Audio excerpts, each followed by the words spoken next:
নমস্কার বন্ধুরা, জয়া রেসিপিতে সকলকে স্বাগত। আজকে শীতের টাটকা সবজি দিয়ে একটা তরকারি রেসিপি শেয়ার করব। প্রথমে কড়াইতে দিলাম সর্ষের তেল।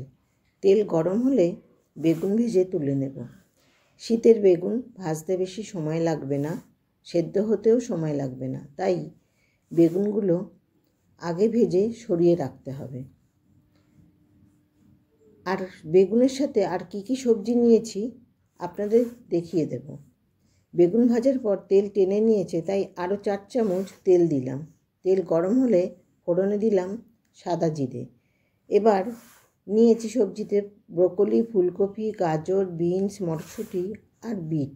সমস্ত সবজি একসাথে দিয়ে একটু ভেজে নেব। গ্যাসের ফ্লেম মিডিয়ামে রাখতে হবে।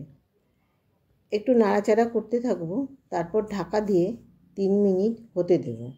এতে সবজির জল মরে যাবে। 3 মিনিট পর ঢাকা খুলে আবারও নেড়ে নেব।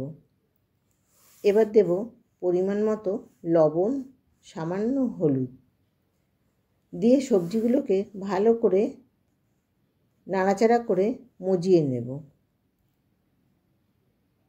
এবার ঢাকা দিয়ে আরও 3 মিনিট হতে দেব। তারপর 3 মিনিট পর ঢাকা খুলে দিয়ে দেব 1/2 চামচ আদা বাটা, 1/2 চামচেরও কম কাঁচা লঙ্কা বাটা আর 1 চামচ জিরে গুঁড়ো। এবার ভালো করে মশলাটা সবজির সাথে মিশিয়ে নিতে হবে। আর মাঝে দেব একটু সামান্য জল, যাতে মশলা পুড়ে না যায়।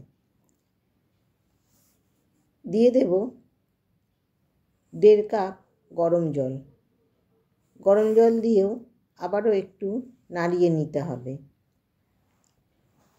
আমি সামান্য জল দিয়ে সবজিটাকে মশলার সাথে মিশিয়ে নিয়েছি। তারপর দিয়ে দিচ্ছি 1.5 কাপ গরম জল। তারপর একটু নাড়িয়ে নেব, ঢাকা দিয়ে 10 মিনিট হতে দেব। এতে সমস্ত সবজি খুব ভালোভাবে সেদ্ধ হয়ে যাবে। 10 মিনিট পর ঢাকা খুলে আবারও নাড়িয়ে নেব। আমি 500 গ্রাম দুধের ছানা কাটিয়ে রেখেছিলাম, সেই ছানাটা দিয়ে দেব। দিয়ে খুব ভালো করে মিশিয়ে নেব। আপনারা চাইলে পনিরও দিতে পারেন, তবে পনিরের থেকে ছানাটা দিলেই খুব বেশি খেতে ভালো হবে। দিলাম 4 চামচের 1/2 চামচ গোলমরিচ গুঁড়ো আর দেব 1 চামচ চিনি। চিনিটা আপনাদের পছন্দ মতো দেবেন, তবে নিরামিষ তরকারিতে একটু মিষ্টি হলে খেতে বেশ ভালো লাগে। এবার দিলাম ওপর থেকে ভাজা বেগুনগুলোকে একটু ডুবিয়ে দিলাম। দিয়ে এবার ঢাকা দিয়ে 5 মিনিট হতে দেব। 5 মিনিট পর ঢাকা খুলে একটু নেড়ে নেব। তারপরে দিয়ে দেব এতে 1 চামচ কসুরি মেথি আর দেব 1 চামচ মাখন। দিয়ে ঢাকা দিয়ে আরও 2 থেকে 3 মিনিট হতে দেব। তারপর ঢাকা খুলে সমস্ত কিছু নাড়াচাড়া করে মিশিয়ে নেব। তারপর গ্যাস বন্ধ করে 5 মিনিট স্ট্যান্ডিং টাইম দেব। তারপরেই সার্ভ করে দেব। সকালে জলখাবারে রুটির সাথে বা রাতে রুটির সাথে বেশ ভালো লাগবে।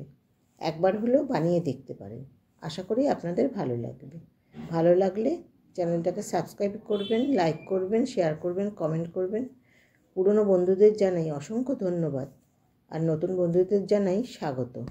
সবাই ভালো থাকবেন, সুস্থ থাকবেন, সাবধানে থাকবেন। দেখা হবে নতুন কোনো রেসিপি নিয়ে।